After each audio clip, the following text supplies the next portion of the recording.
గురువారు ఇప్పుడు మనం తీసుకునే ఫుడ్ ఏదైతే ఉంటుందో కొంతమంది నాన్ వెజ్ తింటారు, కొంతమంది వెజ్ తినే వాళ్ళు ఉంటారు. అయితే చాలా మంది చెప్తుంటారు పెద్దలు, మన పెద్దలు నాన్ వెజ్ తినకూడదు, అది మంచిది కాదు, మన శరీరానికి పడదు అని. కొంతమంది అసలు దేవుడు పుట్టిచ్చిందే మనం కొన్ని తినాలి అనుభవించడానికి అని చెప్పి కొంతమంది చెప్తుంటారు. అండ్ మనం కూడా చూస్తుంటాం కొన్ని టెంపుల్స్లో కానీ కొంతమంది దేవతలకి బలిస్తూ ఉంటారు, దాన్ని ప్రసాదంగా కూడా తీసుకుంటారు. అసలు మీరు సైంటిఫిక్గా కానీ మీరు పెద్ద వేదిక్ సైంటిస్ట్ కాబట్టి చాలా రీసెర్చ్ చేసి ఉంటారు, చాలా తెలుసుకుని ఉంటారు. సో అసలు శాస్త్రీయంగా చూస్తే తినొచ్చా తినకూడదా నాన్ వెజ్ అనేది, అది మనకి మంచిదేనా? శాస్త్ర ప్రకారంగా చెప్పాలి అని అంటే అమ్మ, నాన్ వెజ్ తినుమని ఎక్కడ కూడా చెప్పలేదు, తినొద్దు అని కూడా చెప్పలేదు. ఎందుకో తెలుసా? దీంట్లో 2 రకాలు ఉంటాయి. ఆచార వ్యవహారాలలో వ్యక్తి యొక్క వ్యక్తిత్వము, వాళ్ళ మెంటల్ ఎబిలిటీస్ని బట్టి కొన్ని అలవాట్లను మాత్రం మీరు చేసుకోకండి అని చెప్పబడింది. దానికి కారణం మెచ్యూరిటీ లెవెల్స్. అర్థమైందా? ఇప్పుడు వేదంలో అసలు అన్నం గురించి చెప్పబడింది. ఇక్కడ శాకాహారమా మాంసాహారమా అన్నది పక్కన పెడితే అన్నం గురించి చెప్పబడింది. అన్నం బ్రహ్మేతి వ్యజానాత్ అన్నాద్యేవ ఖల్విమా నిభూత నిజాయంతే అన్నేన జాతా నిజీవంతి అన్నం ప్రయంత్యభిసంవిశంతీతి అని ఇదంతా చెప్పింది. దీనికి నీకు అర్థం కాదు మంత్రం చెప్తే, దీని అర్థం చెప్తా విను. అన్నం పరబ్రహ్మ స్వరూపం అని మనం ఎంత గోడల మీద రాస్తుంటారు కదా.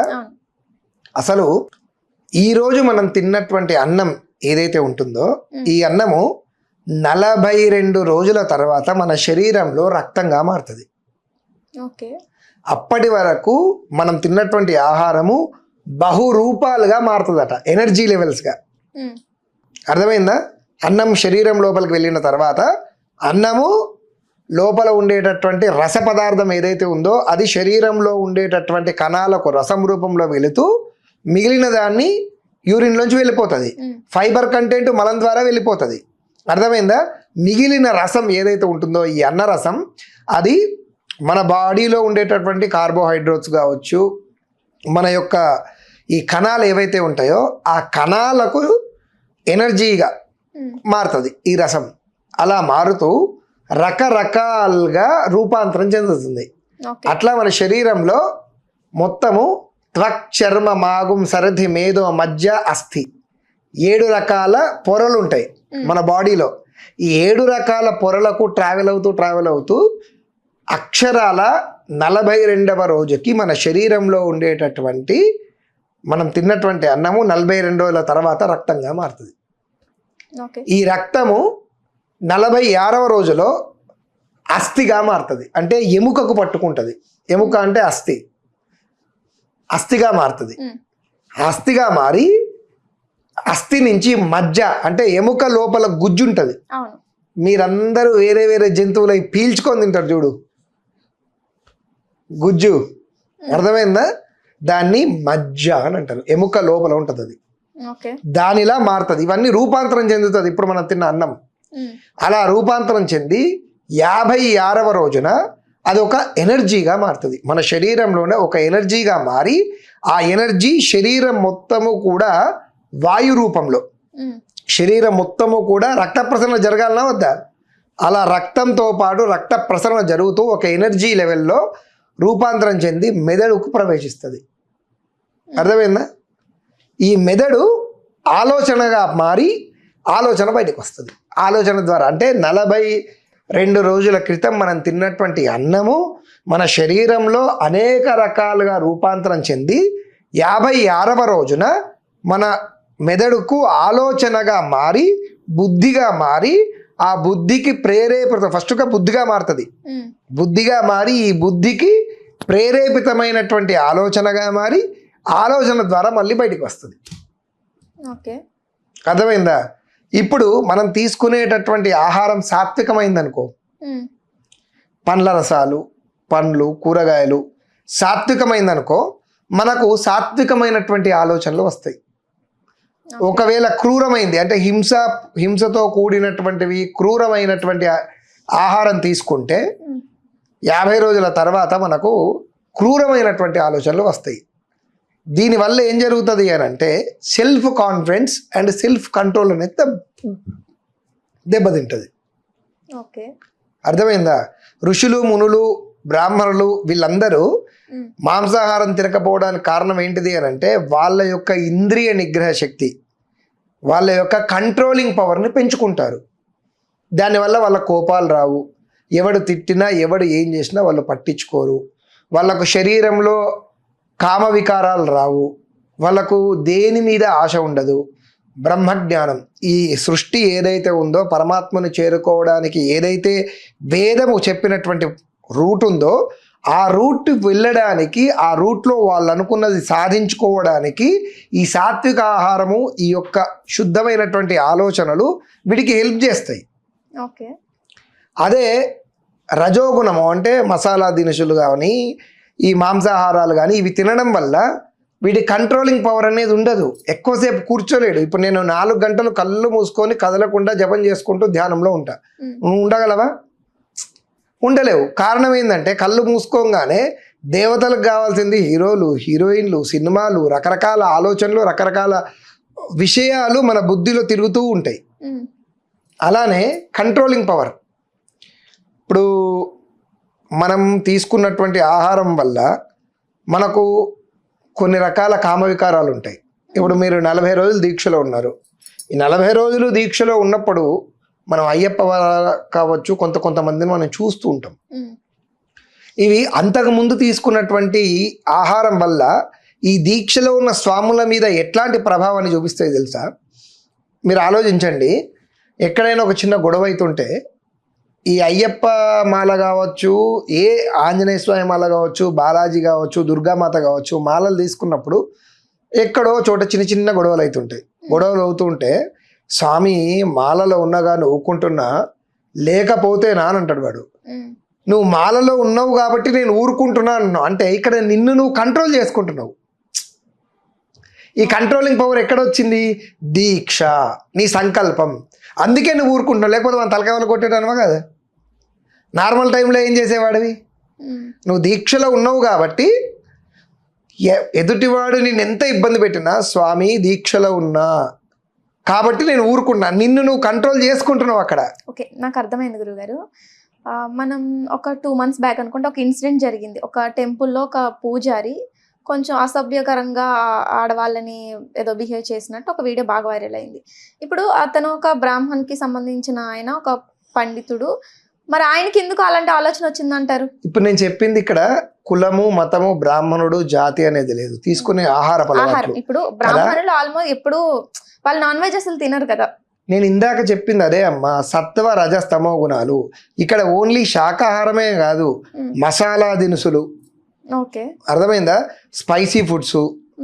ఓపెన్గా చెప్పాలి అంటే తల్లి, ఒక రెస్టారెంట్కి వెళ్ళావు నువ్వు, రెస్టారెంట్లో నువ్వు వెజ్ ఐటమే, బిర్యానీ లాంటివో ఏదో ఒకటి ఆర్డర్ ఇచ్చుకున్నావు, లోపల నుంచి నీకు ప్యూర్ వెజ్ బిర్యానీ వస్తుందా? లేదు.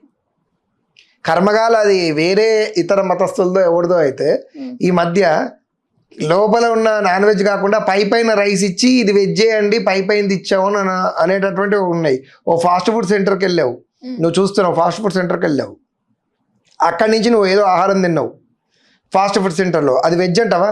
నువ్వు veg fried rice, veg noodles ఏదో ఇచ్చావు నువ్వు సమ్ ఆర్డరు, అది వాడిది నువ్వు తీసుకున్నావు, అయినా కానీ అది వెజ్ అవుతుందా? వెజ్ అంటే ఏంటిది?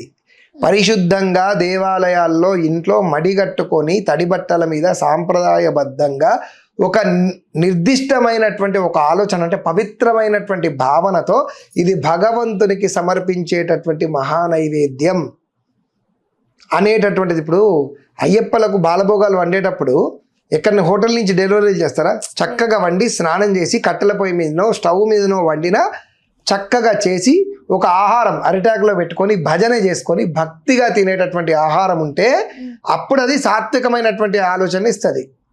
అర్థమైందా? ఇక్కడ ఫలానా వాళ్ళు బ్రాహ్మణులు, మీ పండితులు గారు అట్లా చేశారు, ఫలానా సన్యాసి ఇలా చేశారు, మరి వాళ్ళు కూడా అలా చేయకూడదు కదా అంటే వాళ్ళు తీసుకున్నటువంటి ఆహారమే అలాంటి బుద్ధికి ప్రేరేపితం. ఇక్కడ ఓవరాల్గా ఏంటిది అంటే మనం తీసుకున్నటువంటి ఆలోచన మన బుద్ధిని నిర్ణయిస్తుంది, మన బుద్ధి ఆలోచన మన యొక్క జీవన నడిచే విధానాన్ని డిసైడ్ చేస్తుంది. అర్థమైందా?